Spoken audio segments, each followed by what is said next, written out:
So I'm joined here today by two wonderful women who are leading some really exciting developments in geothermal energy here in British Columbia. Why don't we start off with some introductions? Who are you and what do you do? Deh-Kah, Cindy Bon Ote. My name is Cindy Bon, and I'm the Training and Employment Coordinator for Deh-Kah Geothermal. And what's Deh-Kah Geothermal? Deh-Kah Geothermal is a 100% Fort Nelson First Nation owned geothermal electrification project up in the northeast corner of British Columbia, Treaty 8. Yeah. And how about yourself? What's your name and what do you do? Kwe Deloise Andrea. Hello, my name is Andrea Warren. I am Mi'kmaq from the Alibu Mi'kmaq First Nation. I am the project coordinator and media and communications liaison for the project. So what's geothermal and why are you doing geothermal right now? So geothermal is, geo means earth, thermal is heat. We're essentially extracting heat from the earth. We are doing it as we live in a remote community. We're not tied to the integrated grid. We're tied to Alberta grid. We face a lot of power outages and issues with forest fires. We wanted to take a step forward in a project that would help us become more sustainable and secure in the community. So being in an oil and gas town and an oil and gas background, we knew that there was a resource beneath the ground. There would be no snow around the well sites at the Clark Lay Field and other well sites that are nearby. So we had a company that came to us and had an idea about geothermal. And we were like, okay, let's see if this is something we can explore. So it's actually a great notion. In geothermal, like, is that a new technology or is it used in other places around the world? It's not new, actually. Geothermal energy has been used since the 1800s in places like Italy. There's evidence of them using geothermal energy for heating and cooking. It is used widely around the world in places like Iceland, in Europe, the Philippines, and of course New Zealand. It's just not widely used in Canada.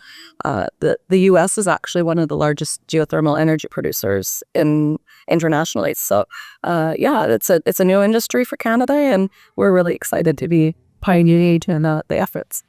Deh-Kah is at the forefront of the first of its kind in Canada, it sounds like. So where does the expertise and knowledge to build geothermal Fort Nelson come from? Are you working with experts from around the world? Is it local engineering expertise? Like how is that coming together? We are utilizing different expertises from all around the world.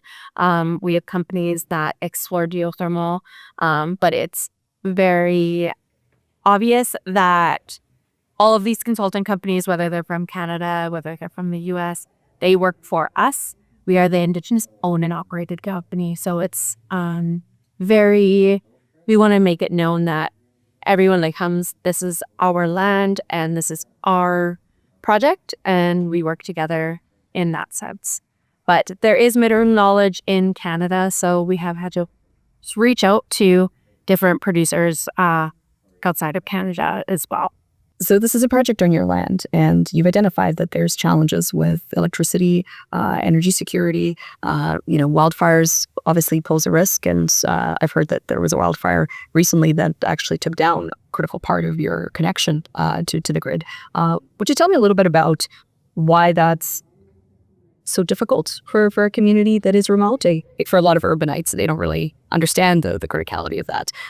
Share experiences on that, and the motivation to have your own energy that you're not only benefiting from financially as a nation, but also you have the control over the resource. Maybe starting with you, Cindy. About 4 hours north of Fort St. John and about 10 hours south of Whitehorse. We're a critical pit stop on the Alaska Highway for essential services like gas, groceries, all those sorts of things. Fort Nelson, the town, is host to around 3,000 people, and we are a small community with essential services like hotels, obviously, but hospitals and grocery stores and gas stations. When our electricity is compromised, it affects the whole community. And we recognize that the service industry just doesn't operate without electricity. So gas pumps don't have electricity. Credit card machines don't operate without electricity. Groceries don't stay cold without refrigeration. All of that requires energy. And when there's an interruption to our service, it has a very deep impact on our community. As it stands right now, we don't have any local service techs that can service any of the lines. So if we've got a power interruption, unless there's crews actually in our town, we're waiting a minimum of 3 to 4 hours for the infrastructure team to come in and fix things. So anytime our power goes out, it impacts our community deeply. It's become part of our new normal. Many of our businesses in town have resorted to installing backup generators. Our grocery store, one of our 2 grocery stores, recently announced that they'd be shutting in for the day while they installed a new generator. Our gas stations are much the same. One of our major hotels has installed an actual gas generator. So they are actually fully functional during power outages. It's just an indicator of how we've had to adjust how we do business. Last 10 years, due to the downturn in the oil and gas sector, we had a thriving forestry economy. 20 years. Basically, what we have left as an industry is as a service center and for tourism. As I mentioned, we are at mile 300 on the Alaska Highway, and we're a critical stop along the way to Alaska. So, it is the Alaska Highway that I believe keeps our town alive at this point. Honestly. And anything to add on that one, Andrea? I just want to add the North River Midstream plant was recently shut down as of December 2024. There was over 200 local jobs lost. So that was a huge industry in our town, oil and gas. So as Cindy mentioned, there's a lot. It's slowed down. It's unfortunate. And we're hoping that this geothermal project picks back up and we can get that push of BC Hydro on getting our EPA agreement in check, so we can have consistent power and not have to have that new normal of being used to having no power. Just because we're a remote community doesn't mean we're any different than any other communities. How expensive is it for a business to put in backup diesel or propane? Is it diesel what's used, or what's the backup source? It depends on the industry or the company. It's either gas or diesel, and it's very costly. It's very costly. It has to come out of their pocket or the homeowner's pockets. As we are a hunting community, so we normally have more than one freezer in our homes. So to make sure that these power outages don't limit our food supply and make everything spoil, we have to make sure that we pay for a generator to make sure that our food is cold and still good throughout the season. Otherwise, they won't pay for anything that spoils because it's a power outage. So speaking of freezers, what do you guys have in your home freezers right now? Like, how many months worth of food is that? What kind of product is there in there?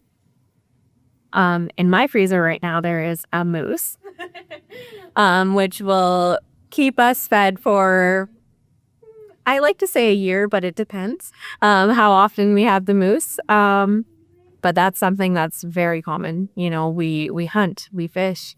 So there's moose, salmon, your ground moose. We pretty much survive off moose. I know Cindy has some other fun things in her freezer. So our family buys beef every year from local grass-fed beef, and we have that butchered up. In our freezer, we have a moose and we have a bison. So, of course, hunting season only happens once a year, and we hunt as a family, and we share the harvest. And we have a couple of freezers in our house. So, no salmon this year. I wish we had some. Yeah. So it's an energy security play. It's food security play, 200%. And just broader economic security.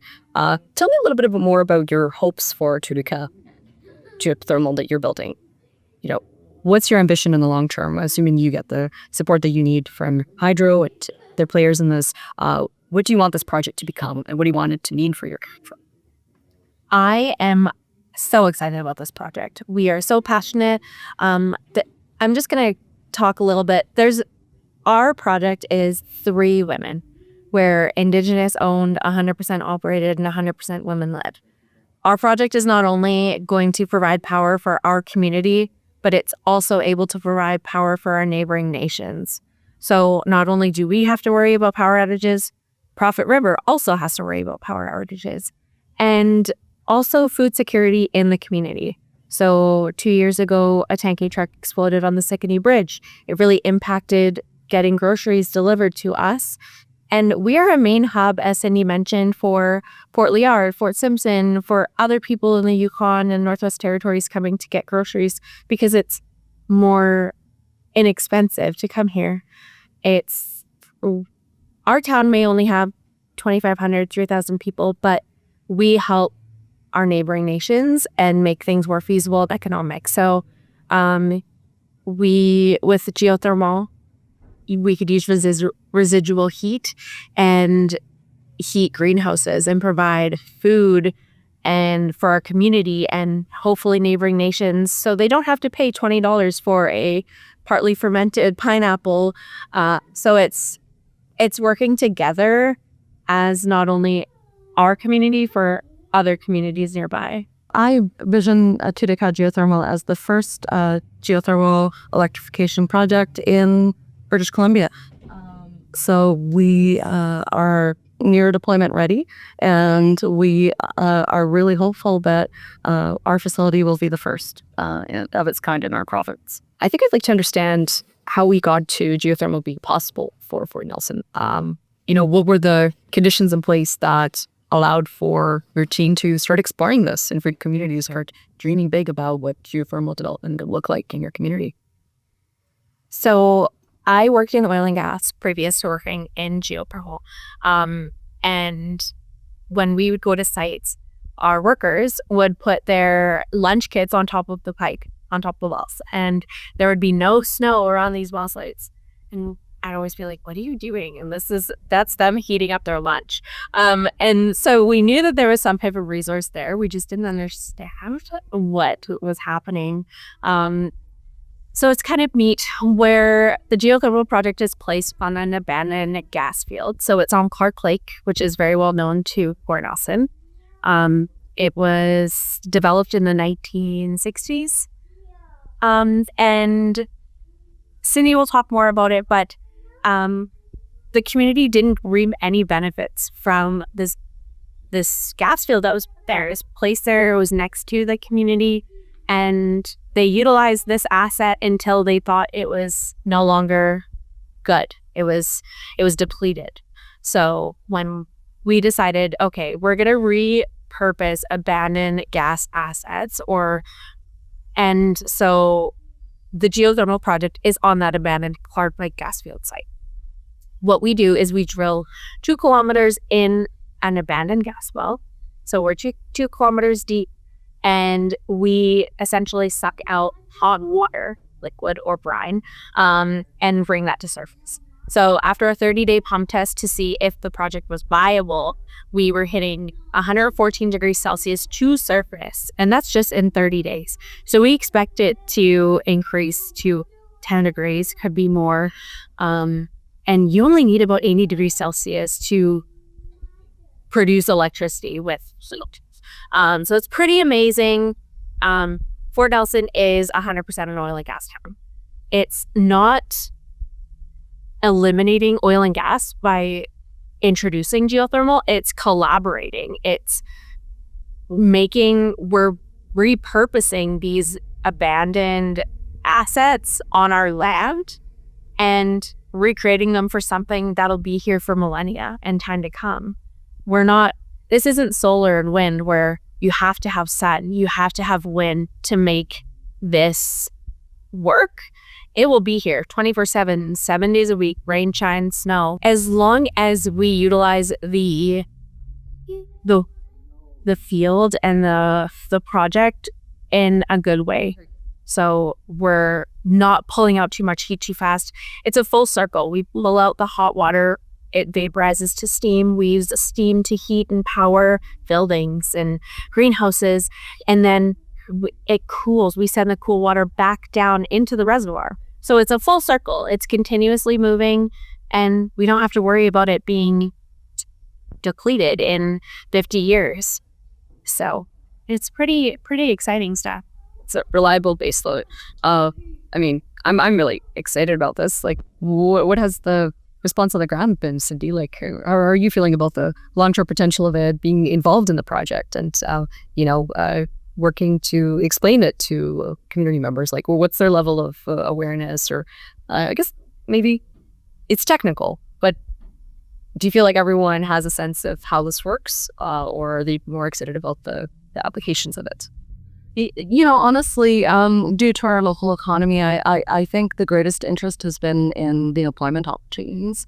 And that's a pretty exciting industry for us to be promoting, because it's a new industry, but it actually has a lot of cross competencies with the oil and gas industry. So we know that we're going to require drilling operations. We know that we're going to require wellhead development, road building, all of the environmental services that go along with that. Once the plant is built, we're going to require power engineers to operate the plant.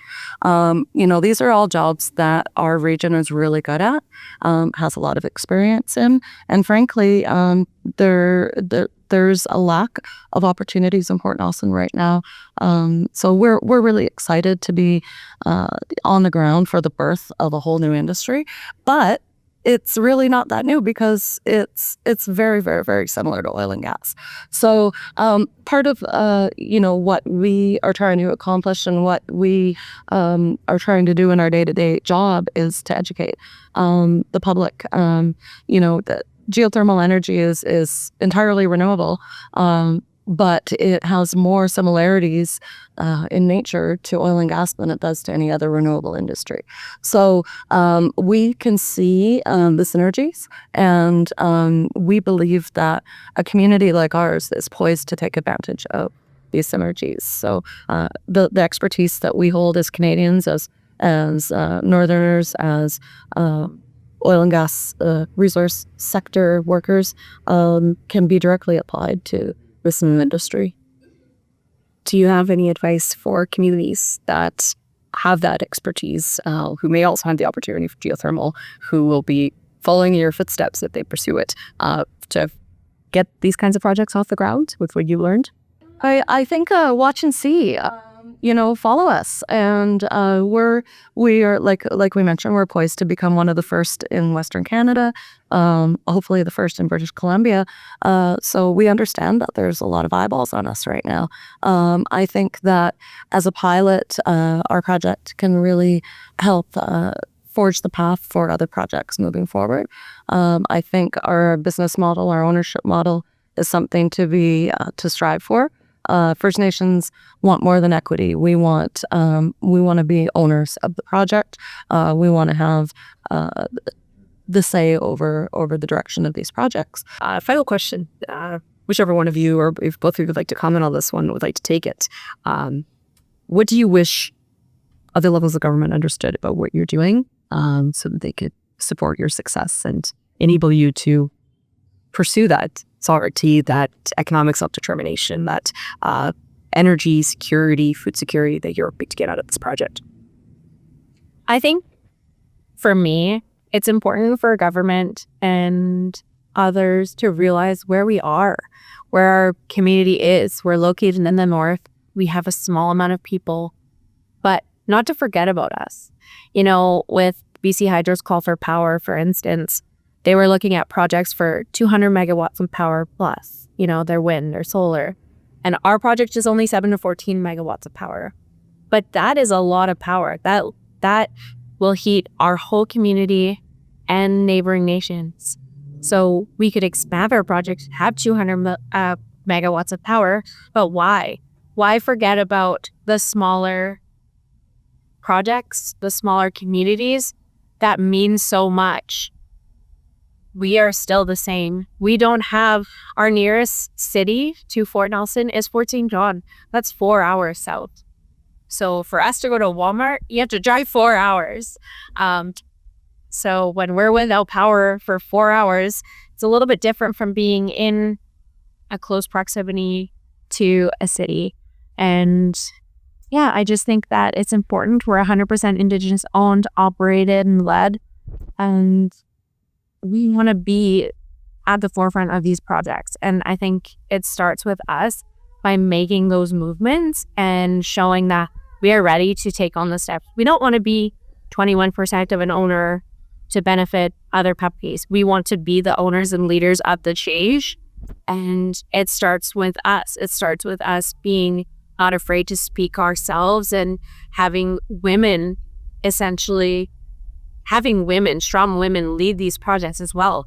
Being in a man-based world that women were looked down on, and we are the women and we are leading the change in clean energy, and that's important. It's a movement that we're making, and it's a movement for a people that I'm passionate about, and I'm very lucky to work alongside two other women that are mothers, aunties, and making changes for the future generations. It's not just geothermal power, it's girl power. It's just does happen. Oh, absolutely. I just want to echo what Andrea just said. I think that solutions for remote and rural communities require involvement from the people who actually live there. We know what's best for our communities.